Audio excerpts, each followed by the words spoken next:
আসসালামু আলাইকুম। আপনারা সবাই কেমন আছেন? আশা করি আপনারা সবাই খুব ভালো আছেন।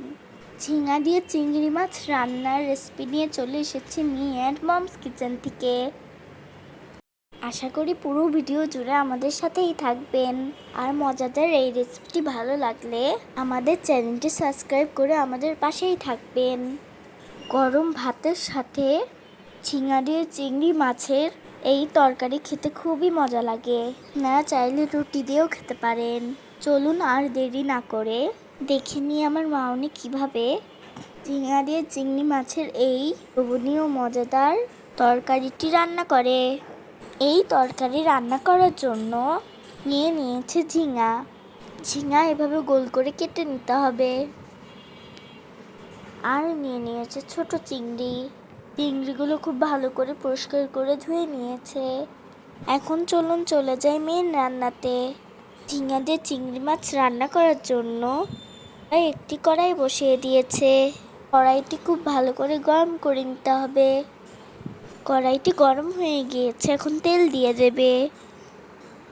তেলও খুব ভালো করে গরম হয়ে গিয়েছে, এখন বেশ অনেকটা পরিমাণে পেঁয়াজ কুচি দিয়ে দিতে হবে। কুচিগুলো হালকা কালার করে ভেজে নিতে হবে। পেঁয়াজ কুচি ভাজা হয়ে গিয়েছে, এখন এর মধ্যে দিয়ে দেবে রসুন বাটা, জিরা বাটা, খুব সামান্য পরিমাণে আদা বাটা। এখন বাটা মশলাগুলো একটু ভেজে নিতে হবে যাতে মশলার কাঁচা গন্ধ না থাকে।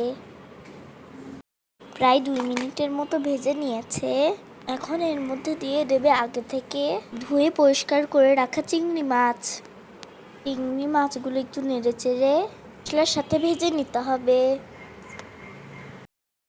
চিংড়ি মাছগুলো ভেজে নিয়েছে, এক এক করে এর মধ্যে দিয়ে দেবে হলুদের গুঁড়া, মরিচের গুঁড়া, খুব সামান্য ধনিয়া গুঁড়া, স্বাদ মতো লবণ আর বেশ কয়েকটি কাঁচামরিচ। এখন সকল মশলাগুলো খুব ভালোভাবে নেড়ে চেড়ে মিশিয়ে নিতে হবে। মশলাগুলো খুব ভালো মতো মিশিয়ে নিয়েছে, এখন একটু পানি দিয়ে মশলাগুলো ভালো করে কষিয়ে নিতে হবে। খুব ভালো মতো কষানো হয়ে গিয়েছে, এখন এর মধ্যে দিয়ে দেবে আগে থেকে ধুয়ে কেটে রাখা ঝিঙার টুকরোগুলো। খুব ভালো করে নেড়ে চেড়ে কষিয়ে নিতে হবে। তরকারি কষানোর উপরই তরকারির টেস্ট নির্ভর করে। কষানো যতটা ভালো হয় তরকারি খেতে ঠিক ততটাই মজা লাগে। এখন সামান্য পরিমাণে পানি দিয়ে ঝিঙেগুলো খুব ভালো করে কষিয়ে নিতে হবে। আলতো হাতে বারবার নেড়ে চেড়ে ঝিঙাগুলো খুব ভালো মতো কষিয়ে নিয়েছে। এখন এই ঝিঙার মধ্যে সামান্য পরিমাণে পানি দিয়ে দিতে হবে এবং নেড়েচেড়ে মিশিয়ে নেবে। এখন ঢাকনা দিয়ে ঢেকে কিছুক্ষণ রান্না করে দিতে হবে।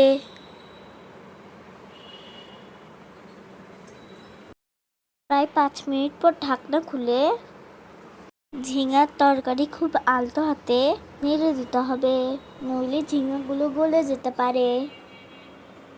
খুব ভালো করে নেড়ে দিয়েছে, এখন ঢাকনা দিয়ে ঢেকে চুলা বন্ধ করে দিতে হবে।